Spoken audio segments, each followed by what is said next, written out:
नमस्कार मित्रों, मैं राम मोहन उपाध्याय अपने YouTube चैनल वेदिका उपाध्याय में आपका हार्दिक स्वागत करता हूं। मित्रों, आज की इस वीडियो में हम लोग कुछ महत्वपूर्ण करंट अफेयर्स के प्रश्नों का अध्ययन करेंगे। ये प्रश्न आगामी परीक्षाओं के दृष्टि से काफ़ी महत्वपूर्ण। हमारा पहला प्रश्न है, निम्नलिखित में से सही कथन का चुनाव कीजिए। तो हमारा पहला कथन है, अभी हाल में ही इंटरनेशनल ड्राइवर एजुकेशन कंपनी जुतोबी द्वारा विश्व की सबसे सुरक्षित एवं खतरनाक सड़कों की सूची जारी की गई है। तो यह कथन पूर्ण रूपेण सही है। हमारा दूसरा कथन है, इस रिपोर्ट में कुल 56 देशों को सम्मिलित किया गया था। तो यह कथन भी हमारा पूर्ण रूपेण सही है। हमारा तीसरा कथन है, इस रिपोर्ट में सबसे खतरनाक सड़कें दक्षिण अफ्रीका की बताई गई हैं। द्वितीय स्थान पर थाईलैंड एवं तृतीय स्थान पर संयुक्त राज्य अमेरिका की सड़कें हैं। यह कथन भी सही है, क्योंकि इसमें बताया गया है कि विश्व में सबसे खराब सड़कें दक्षिण अफ्रीका की हैं, उसके बाद थाईलैंड की, उसके बाद जो संयुक्त राज्य अमेरिका की हैं। तो यह कथन सही है। तीसरा कथन है, इस सूची में, तीसरा नहीं चौथा है, चौथा कथन, इस सूची में भारत का स्थान चौथा है। तो यह कथन भी पूर्ण रूपेण सही है। हमारा पांचवा कथन है, सबसे सुरक्षित सड़कों के मामले में नॉर्वे प्रथम स्थान, जापान द्वितीय स्थान तथा स्वीडन तृतीय स्थान पर है। तो जो है यह कथन भी सही है। तो इस प्रकार से हमारे सभी कथन सही हैं और विकल्प ए हमारा सही आंसर होगा। मित्रों, आगे बढ़ने से पहले आपसे अनुरोध है कि आप वीडियो को देखने के पश्चात चैनल को सब्सक्राइब, वीडियो को लाइक एवं शेयर अवश्य करें। साथ ही साथ अपने सुझावों को भी कमेंट बॉक्स में दें। हमारा दूसरा प्रश्न है, 2 मार्च 2021 को जारी हुरून ग्लोबल रिच लिस्ट 2021 में विश्व का सर्वोच्च अमीर व्यक्ति किसे बताया गया है? पहला विकल्प है एलन मस्क, दूसरा विकल्प है जेफ बेजोस, तीसरा विकल्प बिल गेट्स, चौथा विकल्प मुकेश अंबानी। तो हमारा सही आंसर है विकल्प ए, एलन मस्क। टेस्ला और स्पेस एक्स के संस्थापक एलन मस्क जो है हुरून ग्लोबल रिच लिस्ट के अनुसार विश्व के सर्वाधिक अमीर व्यक्ति हैं और इनकी कुल अनुमानित संपत्ति जो है 197 बिलियन डॉलर है। ठीक है। दूसरे स्थान पे जो है इसमें है विकल्प बी, जेफ बेजोस। तो इस सूची में दूसरे स्थान पर जेफ बेजोस हैं और इनकी कुल संपत्ति जो है 189 अरब डॉलर है। और इसमें जो विकल्प सी है बिल गेट्स, तो बिल गेट्स को इस सूची में चौथा स्थान प्राप्त हुआ है। और विकल्प डी है मुकेश अंबानी, तो मुकेश अंबानी को इस सूची में 8वां स्थान प्राप्त हुआ है। तो यह एक महत्वपूर्ण प्रश्न है और जो है हुरून ग्लोबल रिच लिस्ट जो है परीक्षाओं में प्रायः पूछी ही जाती है। इसके बाद हमारा अगला प्रश्न है, 20 फरवरी 2021 को भारत के किस राज्य में पहली डिजिटल यूनिवर्सिटी का शुभारंभ किया गया? तो हमारा पहला विकल्प है बिहार, दूसरा विकल्प है उत्तर प्रदेश, तीसरा विकल्प है केरल, चौथा विकल्प है महाराष्ट्र। तो हमारा सही आंसर विकल्प सी, केरल में जो है पहली डिजिटल यूनिवर्सिटी का शुभारंभ 20 फरवरी 2021 को किया गया और इसका नाम है Kerala university of technology. Kerala university of technology नामक जो है इसका केरल यूनिवर्सिटी ऑफ टेक्नोलॉजी नामक संस्थान की स्थापना की गई है और यह केरल के मंगलपुरम में है। केरल के मंगलपुरम में अवस्थित है। ठीक है। हमारा अगला प्रश्न है, the terrible horrible very bad good news के लेखक हैं? पहला विकल्प है मेघना पंत, दूसरा विकल्प है किरण देसाई, तीसरा विकल्प है शोभना भारती, चौथा विकल्प अनीता नैयर। तो हमारा सही आंसर है विकल्प ए, मेघना Pant. The terrible horrible very bad good news के लेखक कौन है? मेघना पंत हैं। इसमें कुछ इस पर में डोनेट से संबंधित कुछ कहानी लिखी गई है। इसके बाद हमारा अगला प्रश्न है, निम्नलिखित में से असत्य कथन का चुनाव कीजिए। तो पहला कथन है 19 फरवरी 2021 को anti tank guided missile system Helena एवं ध्रुवास्त्र का सफल परीक्षण किया गया। तो यह कथन जो है सही है। यह कथन पूर्ण रूपेण सही है।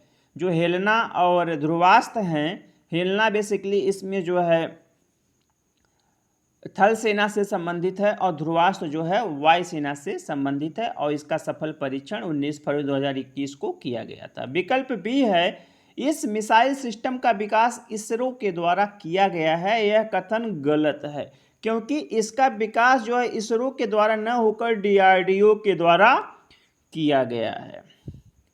ठीक है।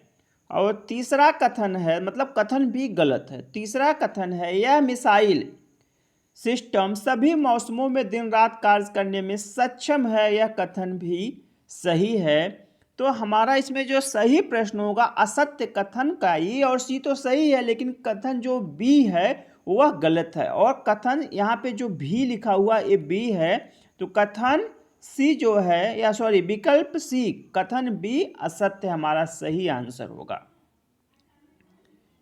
हमारा अगला प्रश्न है, 25 फरवरी 2021 को किस केंद्र शासित प्रदेश में राष्ट्रपति शासन लगाया गया? पहला विकल्प है चंडीगढ़, दूसरा विकल्प है पुडुचेरी, तीसरा विकल्प है दमन एवं दीव, चौथा विकल्प है दिल्ली। तो हमारा सही आंसर है विकल्प बी, पुडुचेरी में जो है राष्ट्रपति शासन राष्ट्रपति रामनाथ कोविंद के द्वारा लगाया गया है। इसके पहले जो है यहाँ की उपराज्यपाल किरण बेदी थी। किरण बेदी को बाद में केंद्र सरकार ने हटा दिया और तमिलनाडु के गवर्नर तमिल साइन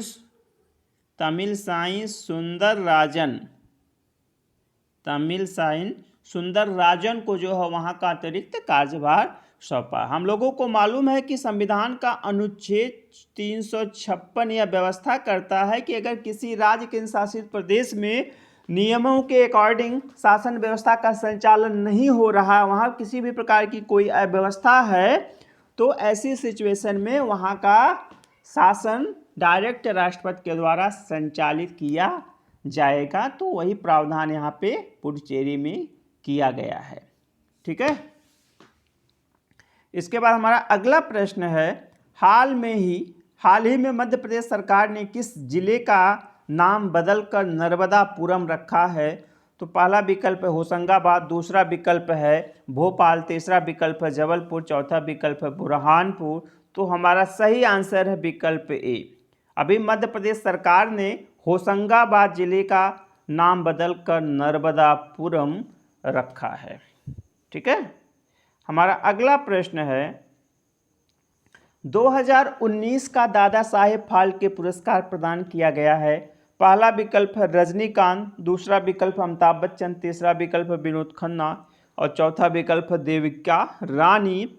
तो हमारा सही आंसर विकल्प ए, रजनीकांत को अभी हाल में ही 2019 का दादा साहेब फाल्के पुरस्कार प्रदान किया गया है, जो कि एक दक्षिण भारतीय फिल्म अभिनेता हैं और उन्होंने कुछ हिंदी फिल्मों में भी काम किया था। उनकी पहली हिंदी फिल्म थी अंधा कानून।